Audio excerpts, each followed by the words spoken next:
Sveiki atvykę naują anglų kalbos kursą Edukus pamoką, su jumis mokytojas Edgaras ir šiandieną mes turim temą modal verbs, tai yra modaliniai veiksmažodžiai, kaip jie veikia, pažiūrėsim iš ko susideda, kaip dėliojasi, kaip sakiniuose atrodo ir taip toliau. Tai jeigu šiandieną norit šitą temą išmokti, šitą pamoką tikrai jums padės. Jeigu norit daugiau žodžių, frazių, turiu sukūręs nemokamą audio ir PDF knygelę, kurią rasit aprašyme arba kažkur tai komentare, tiesiog paspauskit, prisijunkit prie naujienlaiškio ir turėsit audio ir PDF knygą, kurį galėsit parsisiųsti į savo įrenginį. Ok, tai pradėkim tada nuo modalinių veiksmažodžių, modal verbs. Tai kam jie yra naudojami? Pirmas dalykas ir kam apskritai jų reikia. Tai pavyzdžiui, jeigu mes turim lietuvių kalbą, ar ne? Jeigu mes tiesiog paimsim lietuvių paprasčiausiai kalbą ir imsim tokį veiksmažodį kaip, tarkim, žaisti. Tai aš sakau, aš žaidžiu, ar ne, šiuo momentu. Tai bus I play anglų kalboje. Tiesiog turiu paprastą veiksmažodį, pirmoje formoje, sakau I play. Jeigu dabar aš sakysiu, aš žaisiu, right, tai ką aš darau, aš tiesiog uždedu galūnę šitą SU, ar ne, turiu žaisiu ir žinau, kad aš kalbu apie ateitį.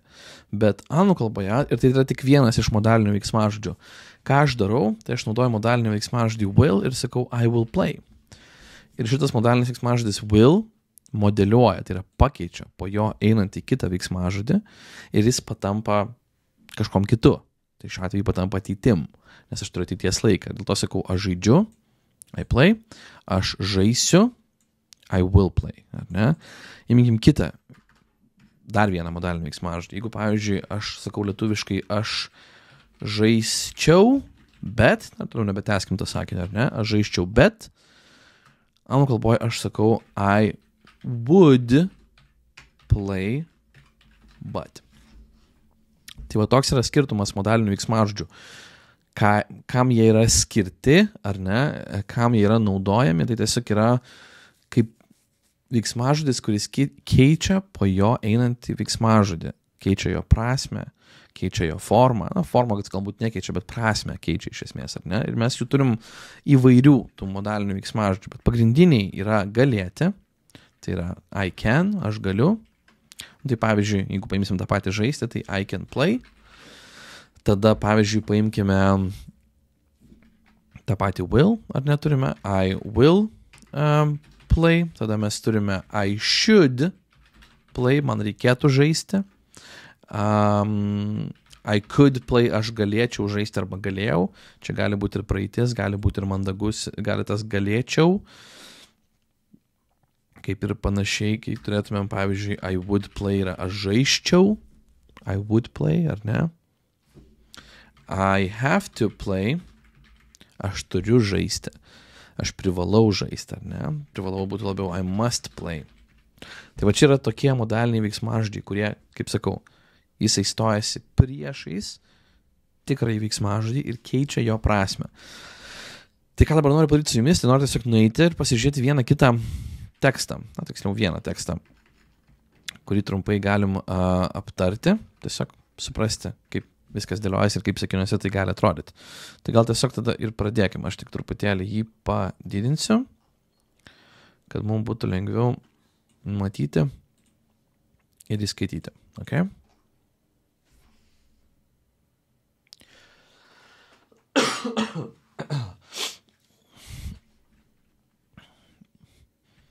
Okay, tai in a small, peaceful village, there was an old man who knew a lot.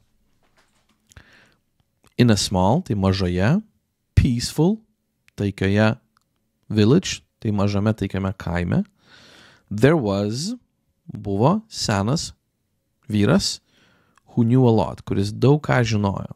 Who knew a lot, kuris žinojo daug. People said, žmonės sakė, that you should visit him if you needed advice.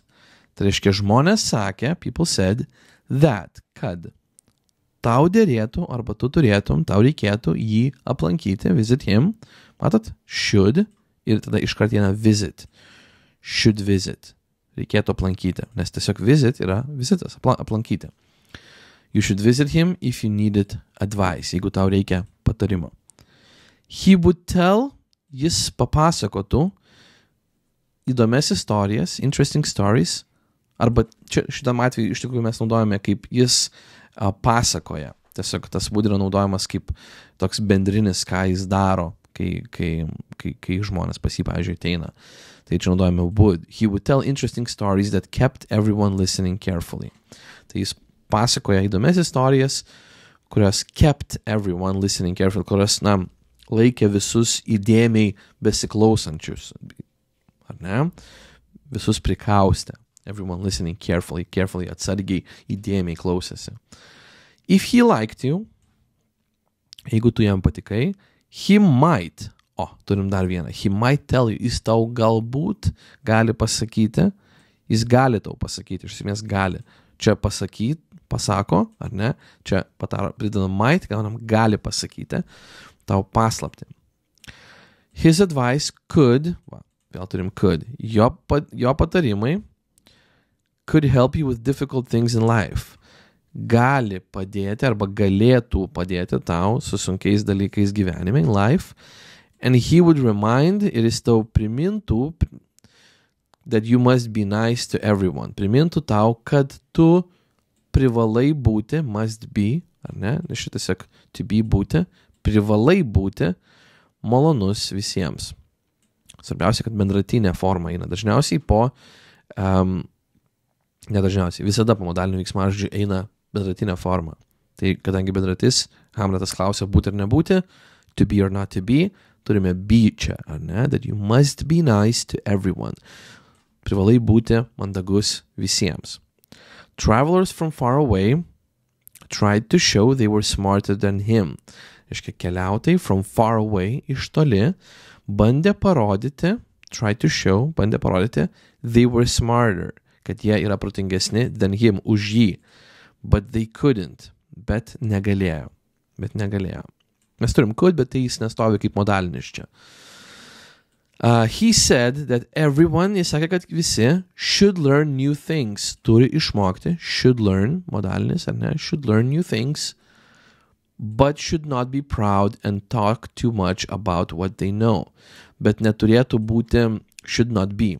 Turim vėl modalinį, should not be. Neturėtų būti proud, išdidus ir kalbėti per daug, and talk too much apie tai, ką žino. And talk too much about what they know. Kitaip tariant, nesipuikuoti. He might know, jis galbūt žino, gali žinoti, what would happen in the future.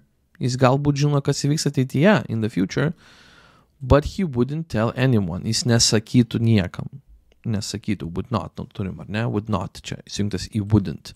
Wouldn't tell anyone, because he believed some things should stay secret. Nes jis tikėjo, kad kai kurie dalykai should stay, to stay yra pasilikti, o čia turi likti, nes should stay, turėtų arba turi likti, paslaptyje. On nights with lots of stars, naktimis, kai yra daug žvaigždžių, he said he would understand a lot by just looking up. He could, atsiprašau, ne would. Jis sakė, kad galėtų suprasti, gali suprasti daug tiesiog žiūrėdamas į viršų. A lot by just looking up. He thought that by watching the trees and animals, we can find answers to our problems. Jis manė, kad žiūrėdamas į medžius ir gyvūnus, trees and animals, kad žiūrėdami į medžius ir gyvūnus mes galime, we can find, čia find, rasti, randa, can find, galime rasti atsakymus į mūsų problemas. The people in the village, žmonės kaime, žinojo, they should listen, turėtų klausytis, arba turėtų klausyti to the old man, vyresnio, seno žmogaus, seno vyro, because he might be the wisest person there. Nes jis galbūt, greičiausiai gali būti, ar ne, vėlgi might be, nes to be, o čia might be, gali būti, protingiausias, wisest, tiksliau išmintingiausias, smartest būtų protingiausias, wisest, išmintingiausias person there. Ok? Tai va, turim tokį tekstą ir matot, kiek čia mes turim modalinių veiksmažodžių, vieną po kito. Nesakytų, sakytų, galėtų pasakyti, turėtų paklausyti, jis gali būti protingiausias žmogus, nes mums dažnai reikia keisti šitas veiksmažodžių formas. Anglų kalboje dažnai naudoti šitos modalinius veiksmažodžius. Dėl to, tai sakau, tai yra labai labai svarbi tema. Ir šios pamokos mano tikslas buvo tiesiog, kad jūs pamatytumėt, kaip tai atrodo tekste, kaip tai galim naudoti. Ateityje mes dar turėsim pamokų, kur vieną ar kitą modalinį veiksmažodį panaudosim, pasimokinsim ir išmoksim. Ok, tai ačiū, kad esat, ačiū, kad žiūrit, kaip visada, jeigu dar neturit frazių ir audio ir PDF knygelės, kurią tiesiog galite nemokamai visiškai parsisiųsti, tai mano dovana jums. Paspauskit nuorodą aprašyme arba komentare, parsisiųskit, prisijunkit ir galėsit drąsiai mokintis. Tai ačiū, kad esat ir pasimatom kitoj pamokoje. Iki.